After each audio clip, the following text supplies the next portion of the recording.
All right, let's get to it. See, fundamentally, there are a few things that we'll have to understand. Number one is self-awareness, broadly speaking.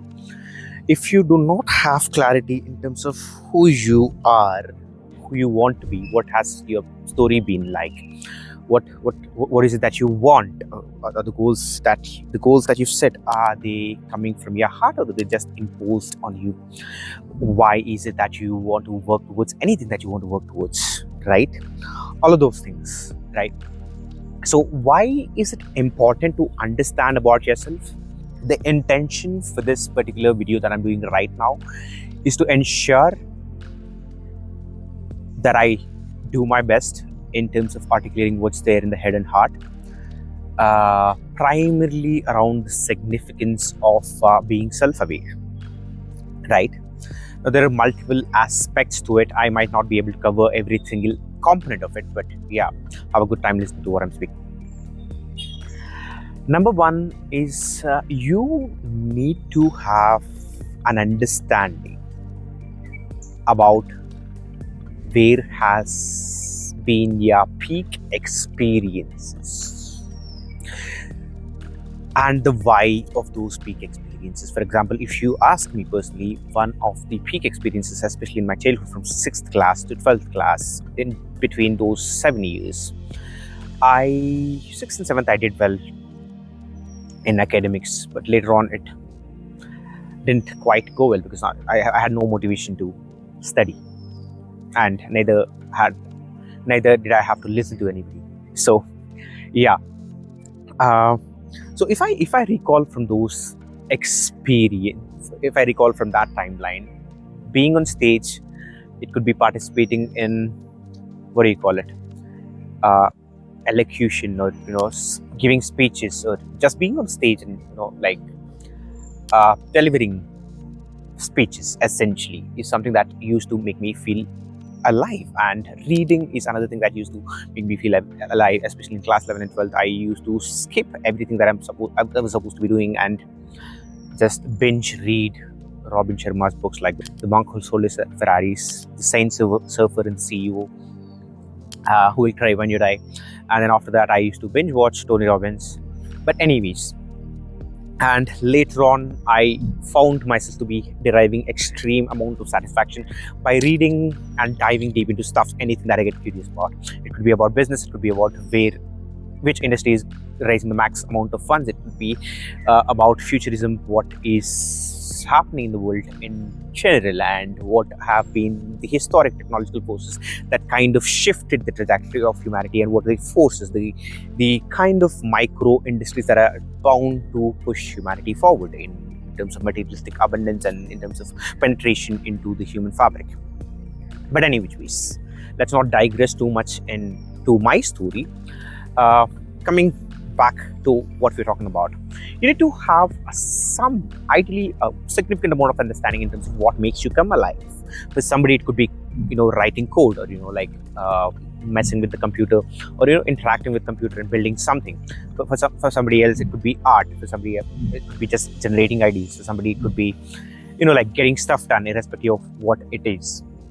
So you need to have a clear understanding in terms of what gives you the max amount of joy. What are those activities that give you the max amount of joy, right? And along with that, you also need to have an understanding in terms of what are your strengths, what are your core strengths, what are the things that you do and you don't even realize that you'll find yourself immersing yourself in that particular activity. It could be reading about a particular topic, it could be building something, and later on only when somebody says that you spent 12 hours straight on doing that thing, I couldn't even get myself to do the same task, to be reading, to be building anything for half an hour. So something that comes very naturally to you and you don't feel any friction when you're doing that. So 2 elements we have covered. Number one is what gives you joy, and what are the activities, where you can just flow, and what are the things that you tend to be naturally good at. In my case, it's probably communication, it's probably No, it's communication, not probably. It's generating ideas, it's cooking visions across any industry or any scenario. It is, it is, yeah, these are the two broad things. I also consider myself to be empathetic individual. I understand people very well. So anyways, you need to understand what makes you come alive, the activities that make you come alive, and the activities that that you're kind of good at. These are two things. Number three is what have, if you lived 30 years of your life, or 25 years of your life, 22 years of your life, what are your unique advantages? You don't necessarily have to capitalize on the unique advantages of your career trajectory, or your schooling, or the community that you are coming from, or the upbringing that you had. Like maybe your parents were musicians and you had access to like top-notch musical intelligence, or understanding of music in a way, or you could be somebody who is in your family is in the textile business and you know the ins and outs. You happen to know ins and outs of it. Your family could be in railway, so you're supplying something to the railways or anything of that sort. You need to understand what are your unique strengths are from your past. You know what makes you come alive. You know what you are naturally good at, and you know your unique advantages. You take three of these and you park them aside, right? And it's also very important to understand your weaknesses, so that you don't necessarily have to improve them, but have a workaround around the weaknesses. And it could be of any extent. Like, for example, having things organized could be a very huge challenge for you. You don't necessarily have to solve it all by yourself. You can augment in terms of, like, maybe hire somebody, or maybe figure out get an accountability partner, or do something to kind of have a workaround around your weaknesses, right? And and do not beat yourself too much in terms of trying to fix your weaknesses. Capitalize on your strengths, double down on your strengths, right? So broadly, what have we covered? We covered what makes you come alive, what your natural strengths that you end up spending a lot of time, and you don't feel like you have to put any effort, and your weaknesses, and what's your unique advantage by virtue of your upbringing, or your like the way you look at the world, or anything of that sort. Double down and capitalize on them. Now, okay, all of this theory is good, Jaswant, but how do we go about kind of using these strengths that I have, using the advantages that I have, and using my genius zones that I have to contribute to the world? And contributions. So one thing you'll have to understand about contribution is that you're not just contributing. You one is you can just contribute, that's there. But every time you have identified something that is the mix of what I've said just now, strengths, unique advantages, what makes you come alive, and all that, you merge them and put it aside, right? Contribution is where we're coming at, right? Yeah. Now, in terms of career, finances, and business, of anything of that sort, now what you do is you look at incidences, experiences that you've personally experienced, and you might have felt something about it, and you might have wanted to fix it. For example, it could be the current well-being space is not necessarily in the finest fashion imaginable in terms of the functionality and in terms of the approach.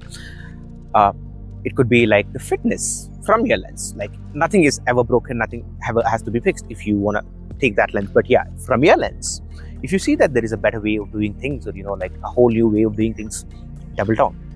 You identify your personal problems from the past, or like, let's say, anything from the past. It could be a very micro problem, like you don't quite like the idea of the suitcases or portable boxes that you use when you commute to put your luggage in, being the same from probably tens of years or hundreds of years, and you might want to change it.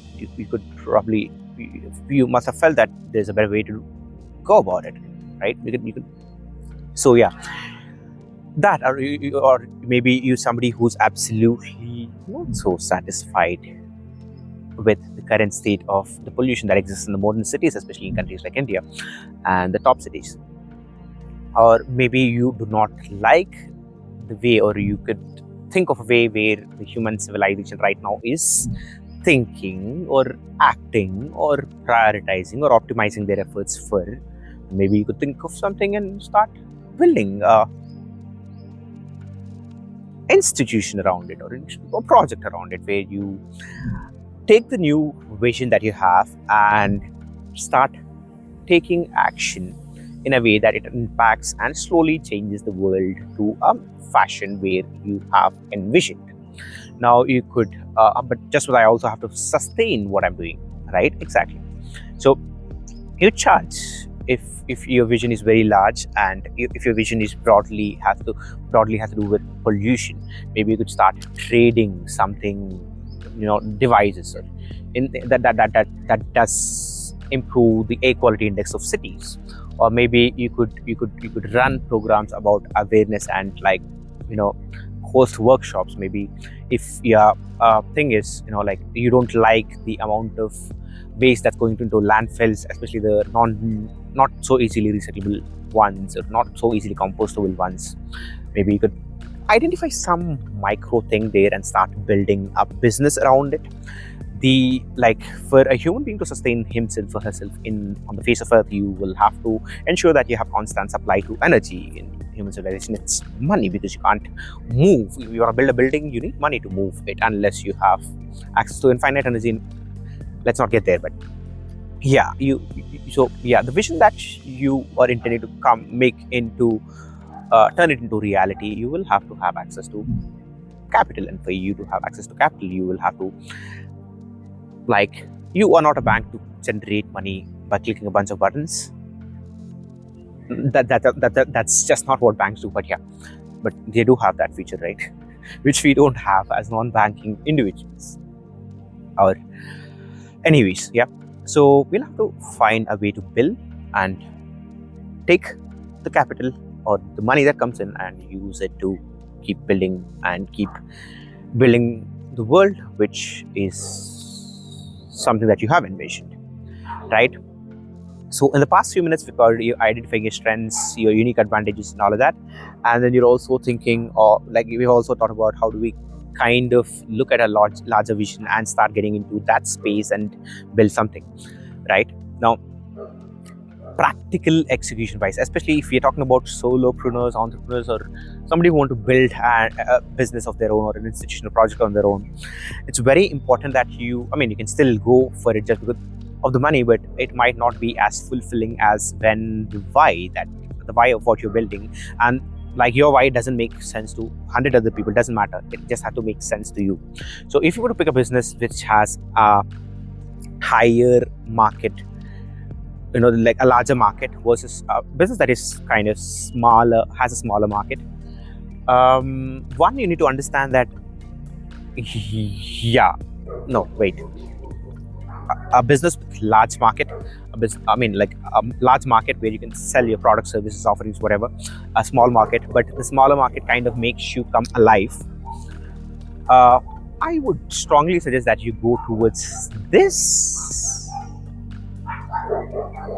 and figure out a way to make the market larger in one format or the other, connecting to the why. But the ideal thing would be to, ride these waves. For example, AI is a wave, and earlier it was probably the machines. 200, 300 years ago, the idea of machines and building a lot of machines was the wave. And you have these waves. Internet is a wave. Personal computing is a wave, right? You can figure out a way to capitalize on the wave and also have something connected in your narrative. Maybe if you think of building an email or instant communication, it could be text, it could be instant messaging through internet, it could be text, or it could be telecommunication in general. Maybe the why could be something like, I met this person and I hung out with them for about a month or two, but then since there was no instant telecommunication access or connectivity, I was not able to get back in touch with this person that I so enjoyed the time with. So because of that, you might want to get into the telecom space and build something in that space, right? No. You chasing the industry for the sake of chasing the industry and the capital that is there, it's good. I mean, it'll make you a lot of money, right? Like make you live the life that you want to live in terms of materialistic abundance. But the ideal thing, like I said, is to understand your personal whys and understand your personal whys, understand the market, the waves that are kind of being a huge force and like a scope has a scope to rapidly accelerate in and make shitloads of make a lot of money. And also it has to be connected. I'm not sure if I'm giving the reference right, but Airbnb founder is very keen about what he believes about that. He's just stuck to the travel, tourism, and belonging, whatever the keywords, to that space and built whatever he has built, and it's doing well. Last time I checked, it was about 30 billion USD in valuations, probably more or less, but yeah. So when the why is aligned with your heart and head, you can figure out the market. You can probably, like, in the longer run, you'll be able to expand the market. For example, if Jobs and Gates and other visionaries in that time, I might want to, the visionaries, let me just say, I just don't want to get into controversy by speaking what I'm speaking, but yeah, the visionaries that did not bet heavily, if nobody had bet heavily on personal computing, we wouldn't be having the world that we're having right now, right? So it's always about envisioning a new reality that nobody is seeing and doubling down on that and going all in. So what did we cover? Understanding strengths, unique advantages, and what makes you come alive, and marrying that with a why, your personal why, and also marrying that with a wave, and double down and keep going and keep having a lot of fun. In the next one, we're going to talk about institution building, and along with this video, I might also drop notes which you can use.